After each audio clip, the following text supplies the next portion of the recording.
마가복음을 기록한 마가는 초대교회에 있어서 마치 그 교육을 총괄하는 교육부장과 같은 그런 역할을 감당하셨던 분입니다. 그래서 사복음서가 있지만 제일 기준이 되는 복음서가 마가복음서입니다. 제일 먼저 기록된 복음서이기도 하고요. 특별히 마가는 베드로의 통역관으로 일했기 때문에 마가복음은 내용적으로 베드로복음이라고 그렇게 불려집니다.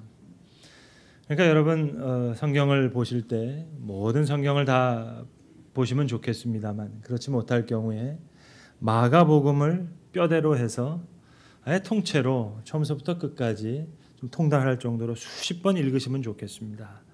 그리고 이제 다른 복음서를 함께 읽어 나가면 풍성하게 신앙의 그 열매를 맺게 될 줄로 믿습니다.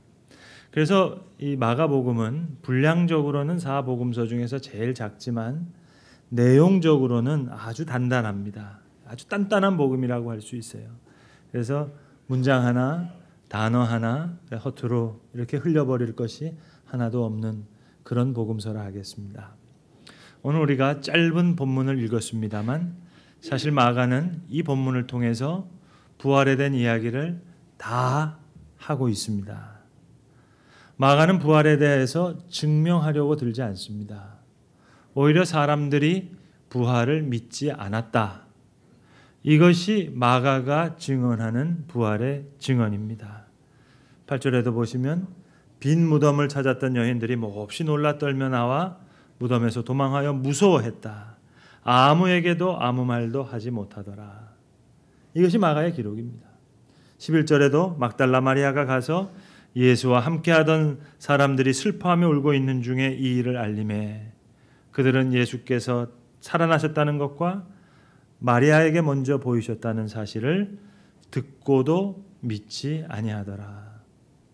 마지막 절에도 보시면 시골 즉 엠마오로 가는 두 제자에게 예수께서 다른 모양으로 그들에게 나타나시니 두 사람들이 가서 남은 제자들에게 알리었으되 역시 믿지 아니하더라. 아무에게 아무 말도 하지 못하더라. 듣고도 믿지 않더라. 역시 믿지 아니하니라. 이것이 마가가 얘기하고 있는 부활에 대한 모든 증언입니다.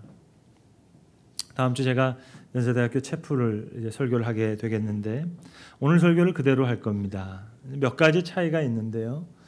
하나는 좀 큰 차이고 하나는 좀 작은 차이라고 할 수 있는데 한 차이는 이제 영어 채플이기 때문에 영어로 설교해야 됩니다. 또 대학생들이니까 좀 재밌게 해야 되고요. 채플이 영어 설교가 있고 또 그 한국 채플이 있는데 화요일 날 인도하는 채플은 영어 채플입니다.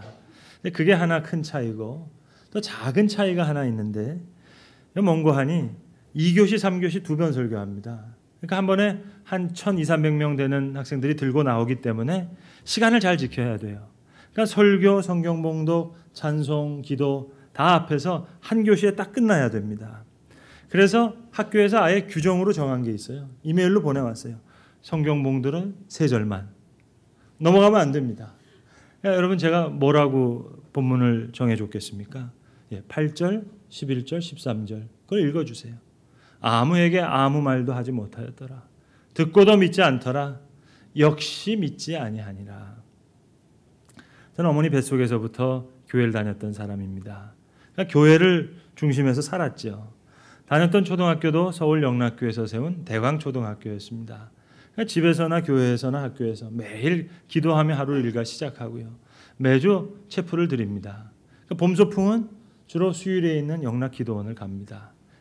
그런 분위기에서 자라났어요. 그런데 대학생이 되어서 진리의 상아탑이라고 하는 지성의 전당 그 이성적인 생각에서 교회를 보니까 죄송하지만 이게 좀 말이 안 되고 교회처럼 웃기는 곳이 없어요. 좀 세상적으로 볼 때 모자라는 사람만 교회에 있는 것 같고 멋있는 사람들은 다 교회 밖 세상에 있는 것 같아요. 그리고 성경을 보는데요. 이게 다 삐딱하게 보이는 거예요. 은혜가 되지 않는 겁니다. 사람들은 성경을 읽으면서 은혜 받는다 그러는데 저는 읽으면 읽을수록 이상한 거예요. 저는 성경 본격적으로 보기 전에는 예수님에 대한 인상이 괜찮았거든요. 성화를 보세요. 얼마나 잘생기셨어요. 그리고 내 이웃을 내 몸과 같이 사랑하라. 귀한 말씀이잖아요. 이런 분이 얼마나 멋있어요. 그런데 성경을 본격적으로 읽기 시작하면서부터 직접 성경을 보니까 이게 보통 문제가 아니에요. 여러분 대학생 제일 명민하고 제일 총명할 때 아닙니까? 그 명민한 머리로 성경을 보는데요. 도대체 이해가 되질 않아요. 30살, 정규교육도 받지 못했어요. 직업도 목수예요. 죄송하지만 저는 미국 유학이라도 갔다 왔는데 이분은 태어나서 외국에 가본 경험도 없어요. 그리고 하시는 말씀, 여러분 우리 성경에 나오니까 이게 감동스러운 말이라 생각하지만 자, 수고하고 무거운 짐자들아 다 내게로 오라 내가 너희를 쉬게 하리라. 결혼도 안 한 30살 먹은 목수가 하는 얘기라고 생각해 보세요. 심각한 얘기입니다. 나는 온유하고 겸손하니 다 내 멍에를 메고 나에게 배우라. 여러분 겸손한 사람은 주변에서 저 사람 겸손하다 이렇게 얘기해 줘야지 나는 겸손하니 좀 이상한 거 아닙니까? 그 여인이 향유를 발에다 붓고 머리로 이걸 닦아요. 저 같으면 왜 이러시냐고. 이러실 필요 없다고. 그럴 것 같은데 이분은 보라. 복음이 전하는 곳에 이 얘기를 전하라. 뭐 마음에 다 걸려요. 근데 그거야 뭐 행동, 말씀 다 그렇다 치더라도 성경에 나오는 기적들, 저는 중고등학교 시절 때는 믿음이 좋아가지고 다 믿어졌거든요. 그런데 이게 너무 이상한 거예요. 병 낫는 거 거기까지도 인정하겠어요. 정신력 같은 게 있을 테니까. 그런데 무리를 저벅저벅 걸으시고 이 뭐 물을 가지고 포도주, 그리고 화학 방정식이 어떻게 되는 겁니까? 그리고 떡 5개와 물고기 2마리로 5,000명을 먹이셨던데, 오케이. 그렇다면 분명히 불어야 될 거 아니에요. 그러면 예수님이 제자들한테 주셨을 때 불었을까? 아니면 제자들이 5,000명한테 줄 때 그때 불었을까? 뭐 이게 내가 소위 말하는 최고 학부에 다니는 지성인인데 정말 이런 고민으로 정말 힘들었습니다. 게다가 저를 더 괴롭혔던 것은 어머님이 저를 가지고 뱃속에서부터 하나님, 이 아이가 아들이면 하나님의 종으로 바치겠습니다. 서원기도 하셨어요. 제가 차남인데 저희 큰형하고 큰누이 사이에 형이 하나 더 있었습니다. 그런데 태어나서 얼마 살지 못하고 세상 떠났습니다. 그러니까 어머니 입장에서는 하나님, 복중에 있는 이 아이가 아들이면 하나님의 종으로 바치겠습니다. 기도하신 거예요. 문제는 저한테 미리 물어보시지도 않고 왜 어머님은 당신 마음대로 기도하셔서 내 인생 이렇게 망치나. 어머님 서원 기도고 뭐고 그저 이 웃긴 얘기 다 집어치워야겠다. 정말 결심했어요. 단단히 결심했어요. 이 짓거리를 어떻게 평생 할 수 있겠어요. 그리고 나서 자 이제 집어 던질 거, 마지막으로 이왕 집어 던질 거 한번 열심히 공부해보자. 다른 종교에 대해서도. 그리고 나서 확실히 집어치우자. 그렇게 생각했습니다. 그리고 공부했어요. 열심히 공부했어요. 그리고 보니까 다른 종교는 다 설명이 돼요. 이게 어떻게 발생됐고 어떻게 성장됐고 어떤 가르침이 있는지. 여러분 이 이슬람은 마호메드가 메카라고 하는 곳에서 제국을 세웠어요. 이슬람 제국. 불교요. 브라만 계급. 지금으로 따지면 다 PhD들입니다. 제자들이 아주 훌륭했고 아주 뛰어났어요. 그리고 불교는 그 핵심이 아주 고등 종교입니다. 고급 종교예요. 차원이 높아요. 유교, 공자, 맹자 정말 훌륭하고요. 제자들도 훌륭하고 다 설명돼요. 그런데 기독교는 설명이 안 돼요. 30대 청년 목수, 깡패 비슷한 청년들 10여 명 데리고 예루살렘 뒷골목에서 배회하다가 3년 표고했어요. 그리고 그것도 성공이 아니라 정치범으로 몰려서 십자가에 달려 돌아가셨어요. 또 그 후에 제자들은 다 뿔뿔이 도망쳤어요. 그렇다면 이야기는 끝나야 되는 거 아닙니까? 그런데 여기서 끝나지 않는 거예요. 설명이 안 돼요. 여러분 제자들이 얼마나 한심했는 줄 아시잖아요. 예수님 돌아가시기 얼마 전에 김칫국부터 마시면서 누가 우편 누가 좌편 그 얘기했던 사람이잖아요. 그 제자들도 한심하지만 제 생각엔 더 한심한 것은 12명이 있으면 적어도 한 사람은 말려야 될 거 아니겠어요. 베드로라도 나서서 야 무슨 소리냐. 그런데 그게 아니에요. 다들 나도 이렇게 따라다니다가 예수님 돌아가시자 뿔뿔이 도망쳤어요. 그런데 2달이 채 안 돼서 이 사람들이 변해요. 그것도 복음을 가지고 저 시골 자기 고향으로 돌아간 것이 아니라 예루살렘 한복판에서 전해요. 그렇다면 분명 계기가 있어야 되잖아요. 저 같으면 믿기 좋게 만들 것 같아요. 야, 이거 믿어봐라. 좋다. 소원 성취된다. 부귀영화 가질 것이다. 한번 믿어봐. 되게 좋아. 그런데 그들이 전한 복음은 어려운 복음이에요. 복음을 받으면 고난을 당할 거라 그러고요. 이걸 전하라 그러고요. 순환을 많이 받을 거라 그러고요. 죽은 사람이 다시 살아난다 그러고요. 왜 이렇게 어렵게, 믿기 어렵게 만들었습니까? 그런데 뿔뿔이 도망쳤던 제자들이 거짓말 같은 이 이야기를 위해 목숨을 바쳐요. 저 몇 가지 가설을 생각해 봤어요. 제자들이 너무 억울해서 실망해서 3년 동안 따라다녔는데 이거 안 되잖아요. 그러니까 시체를 감춰두고 부활했다고 그러자. 여러분 그것도 그렇지. 한 명도 배반하지 않고 그래 거짓말을 향해서 순교할 수 있어요? 2달 전에 뿔뿔이 흩어졌던 사람들인데요. 말이 안 되잖아요. 또 어떤 사람은 또 그렇게 얘기해요. 예수님 돌아가시는 게 아니라 기절하셨다가 이게 동굴 무덤이 선선하니까 그 일어나셨다. 여러분, 아이 그래도 십자가에 달린 건 사실이고 창에 찔린 건 사실인데 무슨 슈퍼맨도 아니고 무덤 지키려는 로마 군인은 뭡니까? 그러고 보니까 일 때문에 제자들이 한 자리 한 것도 아니에요. 큰 돈을 번 것도 아니에요. 안 믿으려고 하니까 더 이상해요. 수년 동안 고민하다가 고민이 풀렸어요. 제가 교회 개척하고 나서 신방대원 없이 혼자 신방 다닐 때입니다. 하루는 이제 저 병원 신방을 하고 점심때가 돼서 병원 옆에 있는 제가 냉면을 좋아하니까 냉면집에 혼자 들어갔어요. 이 복장에 성경책을 가지고 들어갔어요. 근데 손님이 워낙 많은 집이니까 합석을 하게 됐습니다. 생전 처음 본하고 이제 겸상을 하게 되는 거예요. 근데 여러분 식사할 때 꼭 에티켓이라는 게 있습니다. 식사하실 때는 절대로 정치 얘기, 교회 얘기 그걸 하는 게 아니에요. 그냥 건강 얘기, 음식 얘기 그걸 하는 게 좋습니다. 그러니까 게다가 냉면 이거 5분이면 다 먹을 수 있잖아요. 그러니까 저는 냉면 얘기하면서 이렇게 이야기하고 있는데 아니 앞에 계신 분이 자꾸만 저랑 100분 토론을 하려고 그래요. 그래서 제가 저도 사실 믿기 어려웠습니다. 그런데 이렇게 믿게 됐다고. 그러면서 이제 명함을 드리면서 혹시 더 대화하고 싶으시면 연락 좀 주시라고. 그런데 이분은 믿고 싶어서 물어보시는 게 아니라 좀 못된 마음으로 제 생각에는 골탕 먹이려는 심보로 계속 말을 이어가시려고 하는 것 같아요. 목사가 끝까지 온유했어야 되는데 시원한 냉면 먹다가 열을 확 받았어요. 그래서 죄송합니다 선생님. 제가 볼 때 선생님 안 믿으시려면 더 큰 믿음이 필요할 것 같다고. 둘 중에 하나일 텐데 하나님이 제가 믿듯이 예수님이 하나님의 아들이시든지 아니면 미친 사람이든지 제가 믿듯이 예수님이 성령으로 잉태되셨든지 아니면 마리아가 바람을 폈든지 둘 중에 하나인데 선생님처럼 믿으시려면 적어도 마리아가 바람을 피는 거 이거 증명해야 되고 예수님이 미친 사람이라는 거 이거 증명해야 될 테니까 보통 믿음이 필요한 게 아닌 것 같습니다. 그러고 일어나 버렸어요. 여러분 그래서 예수는 적당히 믿을 수가 없어요. 하나님의 아들이든지 미친 사람이든지 성령으로 잉태됐든지 아니면 마리아가 바람을 폈든지. 그런데 여러분 이거보다 더 중요한 사실이 있습니다. 잘 들으세요. 사실 지금부터가 진짜 설교입니다. 부활 사건과 여러분 부활 신앙은 별개의 이야기입니다. 같은 얘기가 아니에요. 전혀 다른 얘기입니다. 베드로를 생각하시면 분명해지실 거예요. 베드로 부활하신 예수님을 만났어요. 그 제자들 예수님 손바닥에 있는 못자국에 손까지 넣어봤어요.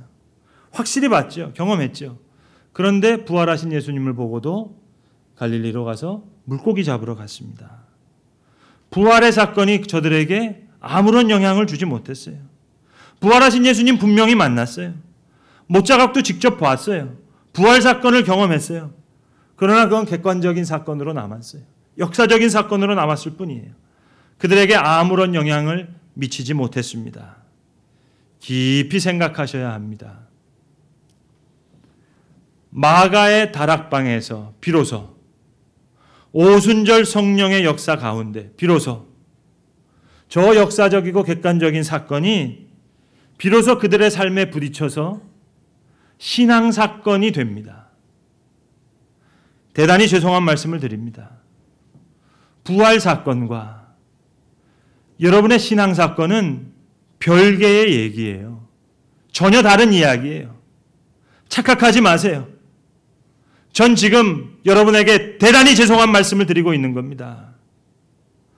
오직 말씀과 성령의 역사 가운데 하나님께서 주시는 은혜의 선물로 그 사건이 내 삶에 부딪혀서 엄청난 새로운 의미를 빚어낼 때, 놀라운 새로운 가치를 내 삶에서 창출해낼 때, 그때 역사적인 사건이 나한테 신앙 사건이 되는 거예요.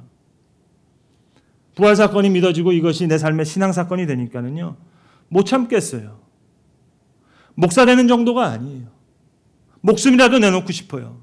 순교의 기회가 주어지지 않아서 그렇지, 주어진다면 정말로 감사히 받겠어요. 여러분, 켈버라고 하는 마가복음 연구에 있어서 아주 중요한 연구가가 있습니다. 그런데 그가 이해한 마가의 복음 이야기에 중요한 전체적인 구조가 있습니다. 한마디로 이런 거예요. 마가가 얘기한 복음의 이야기에는 구조가 하나 있는데, 한마디로 내부인은 점점 외부인이 되어가고, 그리고 외부인이 오히려 반대로 점점 내부인이 되어간다는 구조라는 겁니다. 그러니까 예수님 가까이 있었던 제자들이 도통 알아듣지를 못해요. 계속 알아듣지를 못해요. 계속 에스컬레이팅 합니다. 그리고 결정적으로 마지막 마가복음이 끝나는 16장에 와서 더 못 알아들어요. 복음의 비밀을 알지를 못해요. 그래서 우리가 13절까지 읽었습니다만 14절에 보시면 그 후에 11제자가 음식 먹을 때 예수께서 그들에게 나타나셔서 그들의 믿음 없는 것과 마음에 완악한 것을 꾸짖으셨다고 기록합니다. 이것이 마가가 가지고 있는 복음의 구조라는 거예요. 그래서 마가 자신도 잡히시던 밤에 예수님을 버리고 벌거벗은 몸으로 어둠 속으로 도망가는 한 청년의 모습으로 그려진다는 겁니다. 반대로 마가복음의 마지막 장, 세 여인이 안식 후 첫날 매우 일찍이 해 돋을 때 무덤으로 가는 이야기를 그리고 있어요. 막달라 마리아와 요한과 야고보의 어머니 마리아와 그리고 살로메가 이제 무덤을 향해서 갑니다. 미리 사다 둔 향품을 사다 뒀는데 이게 쓸모없게 됐어요. 그걸 가지고 가는 겁니다. 예수님 수염에 있는 피라도 닦아내기 위해서 갑니다. 차릿한 시신에 따뜻한 향후라도 바르고 싶어서 새벽 미망에 올라가는 겁니다. 희망에 끌려간 게 아니에요. 뭘 기대한 것도 아니에요. 그저 사랑하는 마음으로, 안타까운 마음으로, 사모하는 마음으로. 어찌 보면 무지 지쳐있는 여인들이에요. 베드로도 나서질 않고 안드레도 아무 말이 없어요. 그런데 올라가고 있어요. 여러분, 큰 지진이 나서 주의 천사가 하늘로부터 내려와 돌을 굴려냈다고 하는데, 여러분, 천사가 왜 무덤에 돌을 굴려냈을까요? 생각해 보신 적 있으세요? 혹시 천사가 예수님 무덤에서 나올 수 있도록 돌을 옮겨줬다고 생각하셨어요? 제가 볼 땐 그건 너무 유치한 생각인데요. 오늘 마가복음 16장 3절을 읽어보시겠어요? 서로 말하되 누가 우리를 위하여 돌을 굴려 주리요 하더니, 향품을 들고 가면서 무덤이 굳게 닫혀 있다는 것 여인들 알고 있었어요. 모르는 바가 아니었어요. 그래도 그저 사랑하는 마음으로 바보처럼 무덤을 향해 가는 겁니다. 이런 멍청한 얘기가 어디 있어요? 서로 말하되 누가 우리를 위하여 돌을 굴려 주리요. 그걸 알면 가긴 뭐하러 갑니까? 그렇다면 여러분, 무덤의 돌은 누구를 위해서 옮겨진 겁니까? 무덤의 돌은 예수님만이 아니라 여인들을 위해서 옮겨진 겁니다. 오늘 본문에도 나오잖아요. 천사가 나타나서 놀라지 말라. 너희가 십자가에 못 박힌 나사렛 예수를 찾는구나. 그가 살아나셨고 여기 계시지 아니하니라. 보라, 그를 두었던 곳이니라. 하나님의 큰 은혜 가운데 부활의 사건이 예수를 사랑했던 여인들에게 신앙의 사건이 되는 거예요. 또 7 귀신 들렸던 막달라 마리아에게 가장 먼저 보이셨습니다. 오늘 본문에 마리아가 그 막달라 마리아가 가서 이 일을 알렸더라. 몹시 놀라 떨며 나와 무서워하며 아무에게 아무 말도 하지 못했던 7 귀신 들렸던 막달라 마리아. 그에게 부활의 소식이 임했고 이것이 하나님의 큰 은혜 가운데 신앙사건이 됩니다. 부활사건과 신앙사건. 예전에도 그렇고 지금도 여전히 그래요. 이것은 별개의 사건입니다. 오직 하나님의 큰 사랑과 은혜 가운데, 오직 말씀과 성령의 역사 가운데 신앙사건은 선물로 주어지는 거예요. 그리고 오늘 본문의 말씀은 2000년 전의 이야기가 아닙니다. 오늘 우리의 이야기예요. 아무에게 아무 말로 하지 못하더라. 듣고도 믿지 아니하더라. 아니 역시 믿지 아니하니라. 오늘 우리에게 주시는 주의 말씀인 것입니다. 기도하겠습니다. 아버지 하나님, 부활주일 예배로 우리가 모였습니다. 최소한 부활의 사건이 역사적인 사건으로 믿기에 우리가 이렇게 모였습니다마는 부활 사건과 신앙 사건은 별개의 이야기임을 우리가 잘 알고 있습니다. 부활하신 주님을 만나보고도 베드로와 제자들 갈릴리로 물고기 잡으러 갔던 것 우리가 너무나 잘 알기에 오늘 주신 이 말씀 듣고도 믿지 아니하니라, 역시 믿지 아니하니라, 이 말씀이 신앙사건적으로 볼 때 오늘 우리의 이야기임을 주님 믿습니다. 하여 주여 간절히 간구하옵건대 성령과 말씀의 역사 가운데, 하나님의 크신 은혜와 사랑의 역사 가운데 부활사건이 우리 삶에 부딪혀서 놀라운 의미와 강한 가치를 빚어낼 수 있는 신앙사건이 될 수 있도록 주님, 비록 향유를 가지고 무덤으로 향했던 여인들의 간절한 마음 우리에게 없사오나 주님, 우리를 불쌍히 여겨주시고 우리를 긍휼히 여겨주시옵소서. 우리 주 예수 그리스도의 이름으로 기도합니다. 아멘.